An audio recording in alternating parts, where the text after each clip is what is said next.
গুড্ডু খুব ভালো ছেলে। সে কারো জিনিসে হাতও দেয় না। প্রতিদিন স্কুল থেকে এসে সে পাড়ায় ঘুরে ঘুরে খেলা করে। কার্টুনটা ভালো লাগলে আমার কার্টুন অনলাইন চ্যানেলটা সাবস্ক্রাইব করবেন। ওই দেখো সবাই খেলা করছে। আজ আকাশটা কত সুন্দর। যাই আমি একটু ঘুরে আসি। আজকে কত মজা। আমি একটু খেলা করি, তারপরে ঘুরতে যাব। হাট্টি মাটি টিম তারা মাটি পারে ডিম, তাদের খাড়া দুটো সিং, তারা হাট্টি মাটি টিম।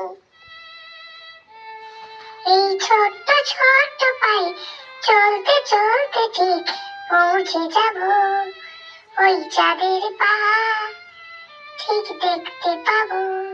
গুড্ডু দোকানের সামনে এসে দাঁড়ায়। তার পিছন পিছন রিমিও এসে একটু দূরে দাঁড়ায়। কাকু কাকু, আজ নতুন কি আছে তোমার দোকানে? বিস্কুট আছে, চকলেট আছে, চিপস আছে।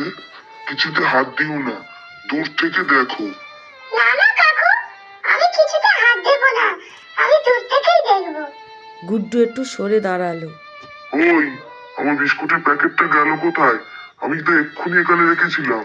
এই ছেলেটাই তো এখানে ঘুরছিল। হ্যাঁ, আমিও তো ওকেই দেখেছি এখানে ঘুরতে। কথা ছড়াতে সময় লাগে না, সত্য জানতে সময় লাগে। কাকু আমি চুরি করিনি কাকু, আমি শুধু দেখছিলাম। হ্যাঁ, চুরি করার পর সবাই তাই বলে। কাকু আমার মা বলেছে চুরি করা খারাপ। ভালো বাচ্চারা চেঁচায় না, তারা শুধু কাঁদে। গুড্ডুকে দেখে রিমি এগিয়ে এলো। কাকু আমি একটা কথা বলবো? হ্যাঁ, বলো মা।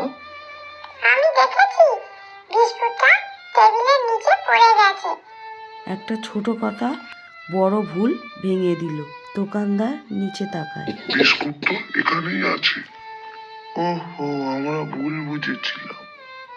গুড্ডু, আমাকে ক্ষমা কর বাবা, আমি তোকে ভুল বুঝেছিলাম। কাকু আমি কিছু করিনি কাকু, আমি তখন থেকে তোমাকে বলছি। ভালো মানুষ শুধু সত্যটাই চায়। না জেনে কাউকে দোষ দেওয়া উচিত না। সত্যি কথা কখনো লুকিয়ে থাকে না।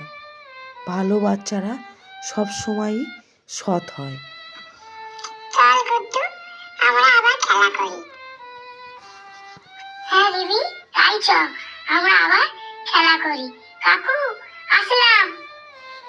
এই ছোট্ট ছোট্ট পায়ে চলতে চলতে ঠিক পৌঁছে যাব ওই চাঁদের পাহাড়, ঠিক দেখতে পাবো।